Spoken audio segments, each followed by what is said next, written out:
be. Yeah, and it was beautiful play. I gotta say, down the line, great stuff by Curse Academy. They don't make the same mistake. They're gonna ban Cassid in a way to get that one away from Baby Zeus. Aurelia still banned away from Kenny. The Rengar, the Yasuo, the Braum. They add that one against Funny Fufu. Makes plenty of sense here. And the Zig still goes away. So Curse Academy only get to leave up the Lucian that they banned last There's time. still a lot of different bans here from Wazabi Gaming, though. Gragas, Lulu still on the field. Top laners that are highly contested right now. We're probably going to see both of them this game. There's a really good chance of that one. There we go. Lulu the hover on Gragas. Tristan actually still comes through for impactful, so Latman gets Lucian whenever he wants. And actually, pretty much, these guys could pick almost the same team comp on Wazabi Gaming if they wanted to. For the rest of it, I suppose. I don't know why I said that. But basically, like, the rest of what they went for is unbanned, so... and plus, like, they basically get the Lucian they wanted if they want it. Ziploc can still go for his Elise. Like, 10Q can still go for the Morgana. Right. That's what I was trying to say. Hey, they second picked those champions. Right, exactly. That was their first round last time. Just 2-3 them now after they got the high priority Lulu.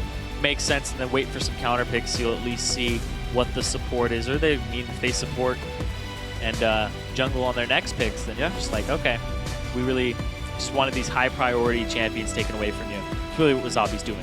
Yeah, at this point, I expect Curse Academy to wait on their mid lane pick. There doesn't seem to be a real need to rush it. But, I've been wrong before in this one because, hey, look, they just hovered on Orianna. The Lee Sin, though, has been great for Saint. I would lock that in. They're going to blind pick Ori. That's interesting. Hey, when the Assassin meta went out of style, man, Cloud started picking up the Orianna a whole bunch. He's one of the champions he had great showings on in the LCS. Now we're going to see him on it again, and they take that away from Baby Zeus. Yeah. So that he has to play something else. Well, we'll see. Baby Zeus has been known to play some Lulu, even though she's been more frequently a top laner in the past. But we'll see what kind of matchups they go for here. Kenny, of course, a big carry-type player. That's going to spam the random button for a while until they figure out what he actually wants to play in this one. But they need the AD carry here. I still expect that to be Lucian because it was left up, and it was ban-worthy last time. We don't typically see a lot of AD carry bans unless they're basically Tristana. Or like Cog. Yeah, occasionally Cog, right? Like, those are the two that seem to only pull bans right now.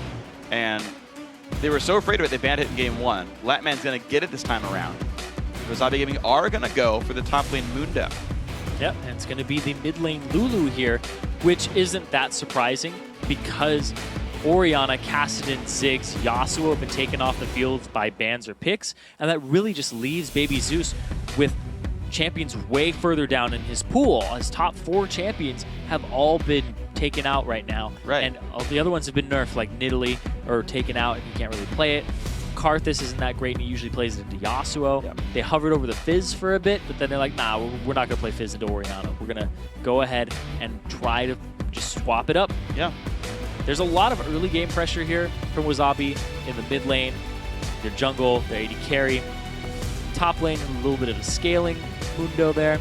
Curse Academy, a lot of AoE, a lot of scaling here for them. Gragas, you also have Orianna, great teamfight prowess between those two champions, and Tristana, just a constant threat. I like this team comp so far from Curse Academy, and also the pickup on Lee Sin again for Saint. Yeah. So here we go, Curse Academy, just a pretty strong generalist type composition. Team fighting's good with Shockwave and Tristana. Thresh, of course, can make plenty of plays, as can Lee Sin. So Curse Academy, honestly, a bunch of playmakers, and I want to see how that pans out for them. Wazabi Gaming is more of a slow burn type composition. It's like, it's kind of interesting when you compare a champion like Lucian to a Tristana or a Cog, because Tristana and Kog'Maw, despite just being good, sort of all-around good late game AD carries, they actually have windows of power.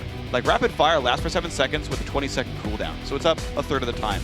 Kog'Maw, I believe it's 8 and 17 or 6 and 17. I know it's a 17-second cooldown. I want to say it's like 8 seconds on. And so he's unpowered for about half the time, and he has to kind of wait around for a while. Lucian is kind of always powerful, cycling spells around. And again, you've got a Mundo in here, a Lulu in here, guys that are going to live in fights for a while and go for multiple sort of sets of spells. And if Wazabi Gaming can actually withstand the front-end burst of things, which Mundo often does, they just keep throwing out damage and they can wear down a team fight. Yeah, the persistent team fight and getting more rotations of your spells off is going to be the key here for them from Wazabi Gaming. But Curse Academy on the other side, like you said, they have a very generalist composition. I'd call it a little more versatile I think would be the word that I would use. Okay. Because they can split push, they can try and dominate a little bit of the early game with Lee Sin. They can scale into late game with Orianna. They can wave clear very well if they're behind. It's kind of like we don't have just 1 or 2 cards. We can play on the fly very well with what we've chosen. Yeah, and they can also just play Protect the Tristan at the end of it all. Yes. You've got a lot of ways to support them. You got Thresh, you got Orianna. Both are very good at keeping AD carries alive. And in fact, there's not even a lot of threats for him anyway. Tristan is one of those champions that I'm like comfortable fighting Mundo with because I know he can't guarantee that I'll die. I can, and explosive shots is so good against it, etc., etc. There's so many good reasons to play Tristan to Mundo. So I'm actually a little bit worried for Wazabi Gaming then, kind of at the end of champs, because I do think Curse Academy's lineup actually looks very strong. There's a lot of ways they can go with it, which you talked about, and Curse Academy look really good right now. Yeah, they look really good, and also they can pick people with Thresh. There's a whole bunch of stuff they can do. You're going to be starting to identify their win conditions pretty much mid-game, because they most likely know what they're going to try to do. Yeah. And then once the lanes start going which way they go, if there's a lane swap, whatever the strategy is coming into it, you can adapt on the fly very quickly. And if you're Wazabi Gaming, you're looking at a comp like this and you're like, all right, what do we have to do? Because it's not very clear. It's not like protect the Kog'Maw, shut down the Kog'Maw before he gets going. Right. It's not a Caston, shut him down first. Camp mid, do this or that. It's kind of, all right, let's think about who we fear the most and how do we keep them down, or do we just crush lanes? They got some early game for themselves. What do they do with it? Well, that's a difficult thing here for Wazabi Gaming, actually. You talk about, what can the teams do with their compositions. There's not a lot of ways for Wazabi Gaming to go, right? You again talked about there's so many ways for Curse Academy to play it, and again, I'm just going to go back and say I agree with you, but I do want to talk about Wazabi because not only is their team fight this, tanky, slow burn where it will eventually work for them, but also, what's your playmaking? You can Whimsy into a Dark Binding. Maybe you get, the Binding Cocoon combo, and that's not bad, but your targets are Mundo, right? Lee Sin, who can ward hop away. Orianna's the only non-mobile champion on that roster, and you've got a Thresh here to keep her alive. You bind her, she shockwaves your team to disengage, grabs a lantern, and you peace out. Yeah, I feel like there's very few ways for Wazabi Gaming to make plays, to force the issue, to make things happen. It's they have to be at Dragon, somehow make you stop harassing them, and then take the dragon and go back to the lanes. It's going to be very difficult because it's kind of a chase you down, glitter lance, burn you with Mundo composition, whereas there's a lot of answers here between Orianna with the dissonance, with the shockwave. Gragas can disengage a fight completely. Thresh can save somebody. There's a lot here for Curse Academy. But, all of these different things aren't really huge factors if somebody just crushes lane off of a misplay very quickly. And it's like, oh god, this Lucian is 3-shotting people. They grouped up. 27 minutes in, they're knocking at our Nexus turrets. Yeah. Whole lot can go in Wazabi's favor. That's true. But it's just how the game plan pans out and what people do inside of it. Exactly. Yeah. This hand was I'm ready to talk. I didn't have to cut you off. But no, I gotcha. Yeah, it's basically. I agree with you. The laning phase could be so good for Wazabi Gaming because they did well the first time around. I know 10Q is incredibly good from what I saw from the first game. He can set up Latman so well. And what can happen here basically is they can win the bot lane so hard, and he's been good with Black Shields. He's been blocking Braum Qs. He could probably block Thresh hooks as well. Crush that lane so hard, win it, and then be as you talked about, Lucian 3-shotting people, that can just win you a game outright. And it looks like they're going for a lane swap into the top lane here. Actually, no, they're just going for an invade. They tried this last time, too. They're going to go invade. Kenny shows himself to Chris, but that's not unorthodox to see the top laner there, but he actually saw more. Binding? The binding. Ooh! That was real close. Looked like it was following his bottom as he body slammed out. He's sitting on it all the way, propelled him. Yeah. You run faster when things are chasing you. How that works. 30 seconds I mean, if I had a Dark Binding behind me, I would run fast. You book it faster, yeah. Try to get out of there. I would try really hard to not get Dark Binded. I don't have 180 health. I would get one shot by that thing. Looking for an aggressive play at the start of this game by Wazabi. Ooh, lines up. Big damage comes through Kenny at half HP, but gets the cleaver on a Saint Vicious. Hook's going to miss as well. Saint, of course, does not have Ward Hop. He might have to flash this one. 100 health, gets the shield coming out. Glitter Lance lands. Bunny tanks the cleaver, and they're going to be able to stay away safely. Chris spots that out. He's going to peace out, too. Nobody blows any summoner spells. Saint's like, nope, GG. Not going to blow it. Not going to panic.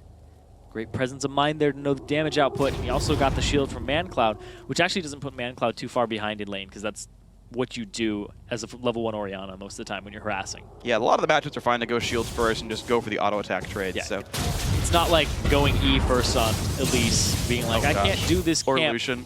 Yeah, oh god. Okay, So I then guess it's a can't bit clear better the wave. now, I guess, E first on Lucian. Yeah, but I mean, in this patch right now, you currently can't clear a wave and get level 2 first. No. You would totally get pushed in by the Tristana, and she hit level 2 and try to all-in you off a hook.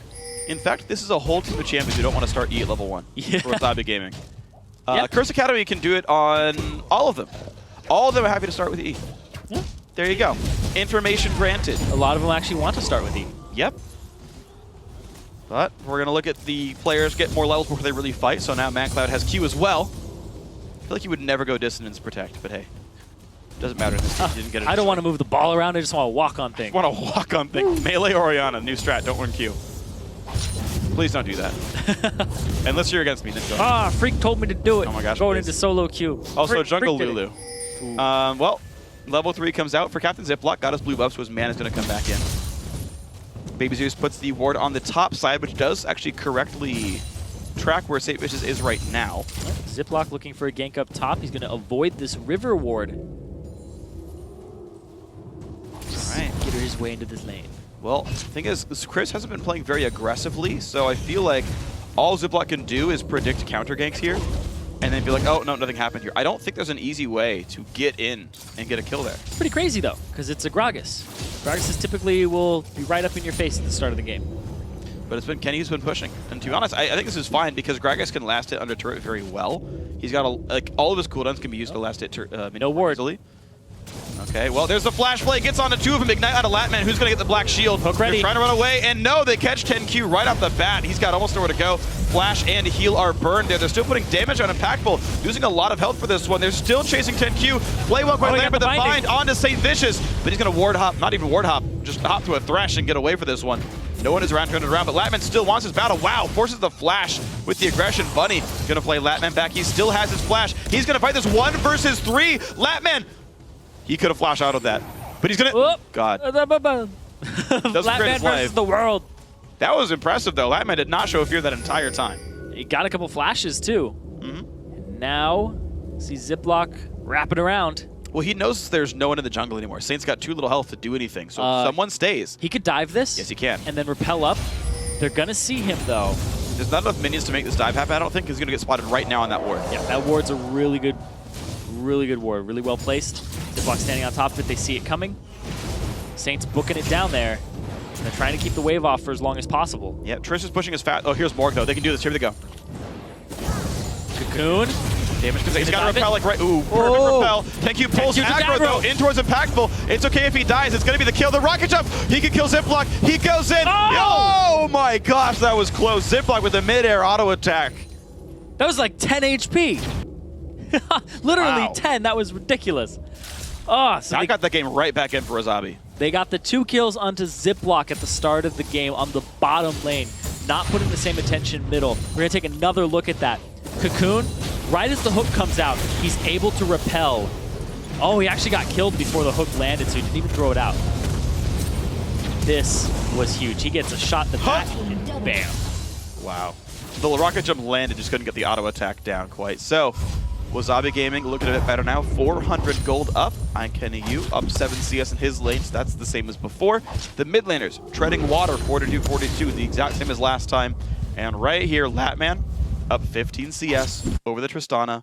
Once again, we've got the same situation going on here where, guess what, guys?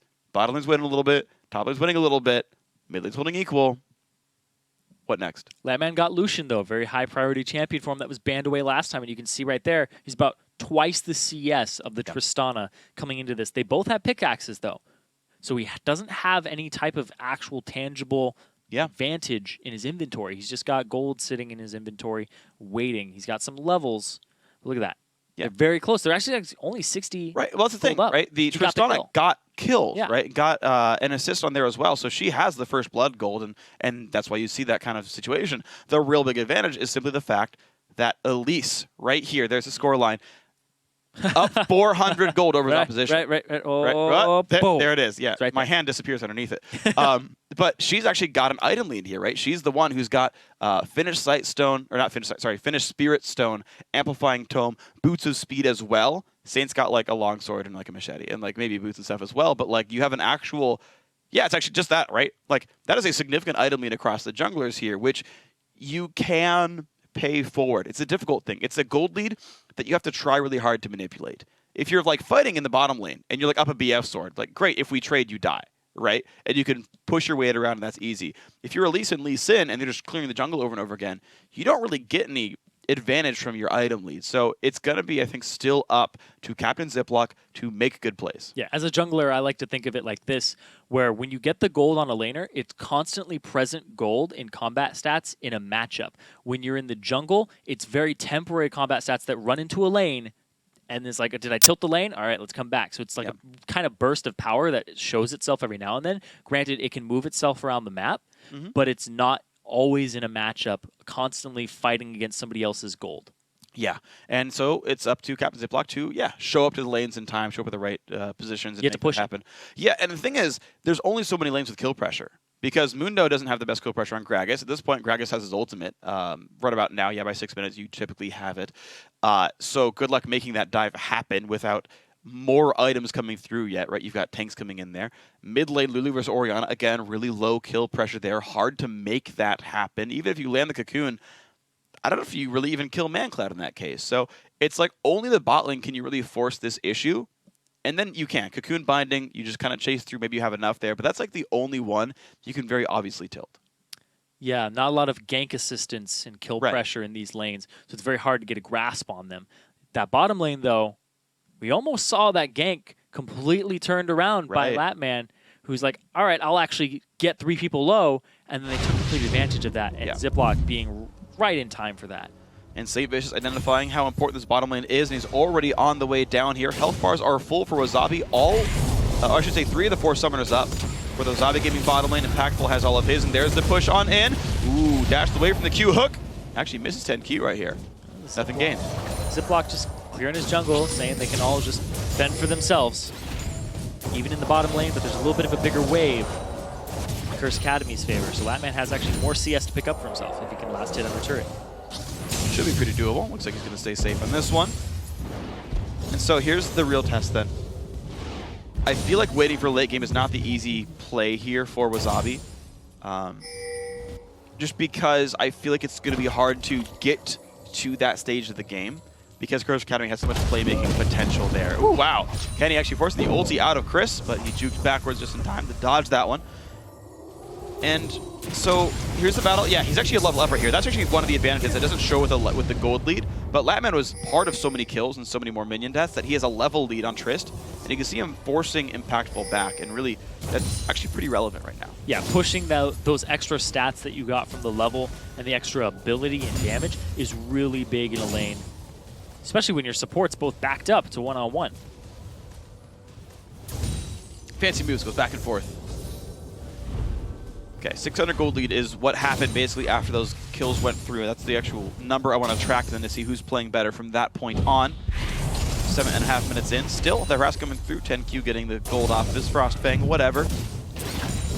So far, no one's made any big moves to control Dragon or to force any other ganks. We haven't seen stuff from Captain Ziploc just yet here. But now with this wave under the turret, missed the cannon. Yeah, this is always the test. It's like when you have a cannon wave pushing in, both junglers say, hey, this lane could have a dive right now. Do I gank? Do I counter gank? Do I dive? Which of the 3 are we doing? And both junglers are going to decide, you know what? I'll back off. How about I farm? Yeah. Seems to be the way to go here. Kenny with his ultimate, Chris with no mana. He still hasn't backed yet off the first set of items. And actually, this might be enough money, enough damage to kill Chris. He will have to flash. He flashes early. Kenny, misses the cleaver. He did not wait for body slam. And that was the dodge that Chris needed to get away. He stays safe on this one.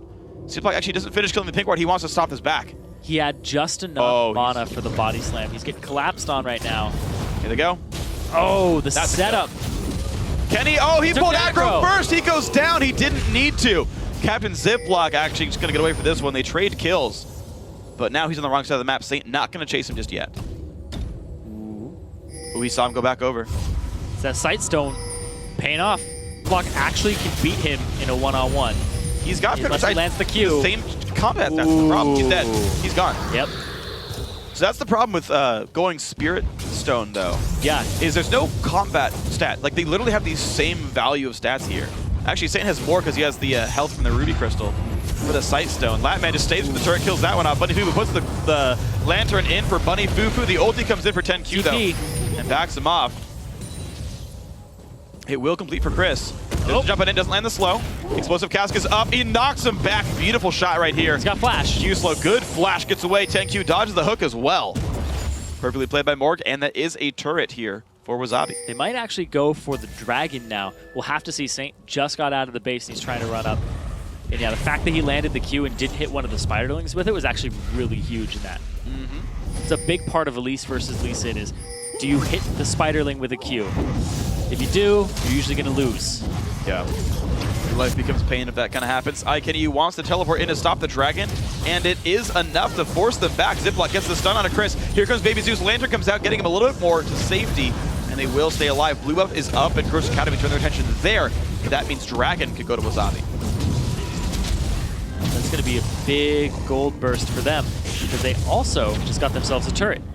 Wow, so look at that. Wazabi Gaming actually up 2,000 gold. We did talk about the bottom turret going down. In fact, minion waves crashed against the top lane outer turret before Kenny teleported in. He had actually shoved the wave, got all the pressure he needed for Chris leaving the lane, denied gold, denied XP, shows up very cleanly. The bottom lane, we saw the turret going down when the team grouped back up for Dragon. They had shoved the entire wave into the bottom tier 2, all that gold, all that experience going to waste. Wazabi making the right call. So suddenly this game, a complete 180 from game one. Suddenly they're the guys going aggressive but making largely the correct choices. They're making the right map-wide movements, which is huge. The fact that Kenny is showing up at the right times now. Chris teleports, doesn't get anything for it. Kenny teleports, does. That's huge. Yeah, that's really big in terms of economy of summoner spells. And another thing here too, just talking about economy, 71 to 34 in AD carry CS, now a tangible BF sword in the inventory of Latman. That's going to be huge in these upcoming fights. It's one of the reasons why they couldn't actually fight that dragon because of that lead. We saw it too last time. Latman got a BF sword before his opponent, before Impactful had one, and then won a dragon fight off of it. And Curse Academy's like, we've seen this before. We're going to back off and then just try to come back later. Yeah, and I mean, if you go by the, sort of history repeating itself, Curse Academy generally tend to make better map-wide shot calls. If that is in your mind, you can say, okay, we'll give up some objectives. That was kind of the old counter-logic gaming way of playing the game. Say, look, we can give up dragons occasionally. It's only 1,000 gold. We'll come back later. We'll outplay them somewhere else. You can only do that so many times. 6,000 gold is a pretty large deficit to come back from. Right now, it's only a couple. It's, okay, 2K. That's not gigantic, but it does matter. But I have to question how long Curse Academy waits on this, because they have this really, really upsetting 34 CS at 10 for their AD carry. That is a ludicrously low score. Like mid-70s is what you expect, and surprise is what we see here from the AD carry of Wazabi Gaming. But the problem is, where does your win come from if you're losing in globals and your late game carry isn't even getting money? Yeah, there's actually a lot of discrepancy here between everybody on the map. Yeah. Top lane is a 500 gold difference currently. Mid lane, it's pretty even there. That's where they're holding parity. Right. But then it's those AD carries. It's almost 800, almost 1,000. BF sword up in completion. Yeah. Just really, really big here, because if you actually look at it, Tristana, he's sitting on 400 gold. That means he's not going to have that BF sword for a very long time. 1,000 gold away. That's really rough, and that takes like 8 minutes to farm up. And that's if you get good CS the whole way through. And of course, keep in mind when you look at those gold leads, about 300 of that roughly is the global gold that's been acquired by Wazabi Gaming. And when you see a matchup tipped by a little bit, sometimes, hey, my bottom lane got a turret, that's awesome. Hey, they took the dragon, that's awesome. That gives me an extra item ledge over my opposition. But yeah, down the line, over and over again, Wazabi Gaming are making the better choice. And as soon as they started to get into the correct team fights, they were a team to be feared again. That was all it took, and they found that, and that's the big thing for them. And you've got ways for Curse Academy to get back in, but they've got to find them. Hey, by the way, your front line is still scaling up. You've got damage Elise coming through. You don't have a ton of ability power yet on Lulu. Catches can still work. Good shockwaves can still turn the game.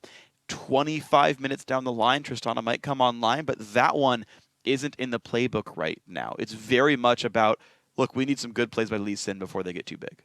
Yeah, and actually, fun fact here, I was doing some research on outside tournaments, and Wazabi Gaming has actually beaten Team 8, Coast, and Curse Academy. All three of them at least taken a game off of them or put up a great fight. So they actually have, if they were putting little notches in their computer case, they could actually put notches on all three of those teams. So they've beaten top teams in Challenger. Yeah. And the question is, do they show up today? Do they continue pushing this lead and actually just make that notch just a gigantic gash and be like, Curse Academy's done. Done. Just cut them out. Like, Yeah. I don't have a good analogy for that. Also, maybe like each one is a stick of RAM with like their name on it. But like, why would you reduce RAM from your computer? So I don't know. Replace it with the better one. Oh yeah, you got to replace it with a better RAM. It's now Wazabi gaming RAM. It's ours now. You just like have one. I don't have a good analogy for computer cases and teams you beat up. Guys, tweet at Level Esports. Let us know the best analogies, the best metaphors for beating up on people in the video games.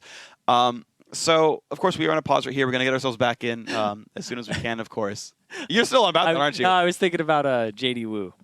Why? What's the deal? With like sometimes you're trash canning somebody, you're dumpstering them. They got landfilled. Landfill is my favorite term for someone being bad, or you beating up on somebody. It's a good term. I mean, you got doublets. Everyone else is trash. You got to one up that and be like, everyone else is a landfill. That is so much trash. Did you know actually, if you call someone a trash can, that is a compliment because they're good enough to carry trash? Did you know? Okay. Information gained. Got you covered, guys. All right. Oh. No, I almost didn't have anything. I was, you didn't have my all right was like a period. It's like a telegraph where you say stop instead of period. It's da da da da. All right, and that's where I would have been your Morse code stop. Yeah. All right. No, it was stupid. I don't know. I don't think telegraph's even the right term for this one. Is it telegram? I think it's telegram. Yeah. Okay. Well, we figured it out in the end. There. The more you know. Telegram's not even relevant in the world. telegraph. I don't know. You know what? I've forgotten. It doesn't matter anymore. I am not an expert on Morse code. Nor am I. All of the They're before my time. We have so much in common. We're both in our mid-20s, and we're older than some technologies now, or I guess younger in this case. Right. So I don't know what else to say about this game. Unfortunately, we're only 10 minutes in. Right. I don't want to talk about too much because at this point, people. You know what? Let's go back to being analyst desk from LCS. All right. Because we had so many things we were going to talk about during that, and of course, being that we have games to be played, like we had to stop talking about them so that like CLG could like play a match. And I mean, I guess if you really think Double Lift and Co are more important than us, then I guess we'll play games instead of talking. But they've been gracious enough to pause for us so we can talk about things some more. So we were talking about innovation and new champions having an effect elsewhere on other people's champion pools, other people's play styles. Right? You've got. Even though, like, it was just weird, like, Morgana, like, took this weird dip in popularity and then came, like, she was, like, top tier, disappeared for a couple of seconds, and then came back when Braum was big again. Same thing with Nami. Right, yeah. Nami came up, I think, partially because of Morgana, as, like, she's a good counterpick in the matchup. And also, yeah, we talked to a lot of players saying that, well, late-game hypercarries are more important. And there's one thing, actually, that concerns me about this, is they're like, yeah, you can lose the laning phase now because you have a late-game hypercarry. And, like, if that's your mindset, where you can just like pick garbage matchups and just pick peel everywhere, you can just lose a 20-minute game. Yeah. Like they'll just take dragons on you and you don't have the gold to come back in. Yeah, we've seen a lot of teams attempt this, and I think it's one of the ways that Team 8 actually beat LMQ back when it was Challenger. It was like, we have Lucian, we have all of these early game team fighters. It's like, oh, we beat you in 27 minutes. What's up? Yeah. And that's a pretty big concern. Because, hey, suddenly you pick these aggressive early game divers. Like, what if Rammus comes back? Now, I don't think Rammus is great against Trist, like, specifically, because I think she has the tools to, like, outplay that, or you bring the cleanse back on 80 carries, which we saw, and those are really good ways to deal with that. But you've got a lot of interesting crossover, because you have champions like Xerath who are coming out that are big now, and if he doesn't have any big escapes, champs like Vi, and, of course, you love Jarvan, get even more important because they have guaranteed ways of reaching that pool. And you can only Zhonya's or die. Yeah, and it's kind of like when we saw Resurgence just in Fate, here comes Fizz again. Yeah. Xerath, it's like, okay, maybe Zed will become a thing. If you can dodge skill shots, who can start with boots early? Yeah, true.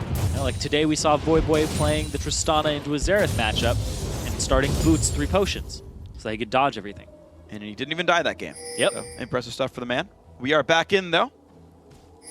And Wazabi Gaming going to be nice and happy here as they sit on this 2.3 thousand gold lead. Wards start coming out around the Baron area. Lantern comes out. Ooh, St. Vicious has to flash the binding, though. Bunny Fufu trying to save him on this one. So 10Q is roaming out of his lane, warding other sides of the map. I want to know what the top lane or the top river wards are going to be for as time progresses here, but I guess we'll see in the future. I don't think we are going to see, though, because excessive pause time has been called. Oh, that's going to be unfortunate. Curse Academy. Yeah, so unfortunately, guys, Curse Academy is going to have to forfeit this game due to excessive pause time. So now the teams are going to be tied 1 game apiece. We'll be taking a quick break, but when we return, it's the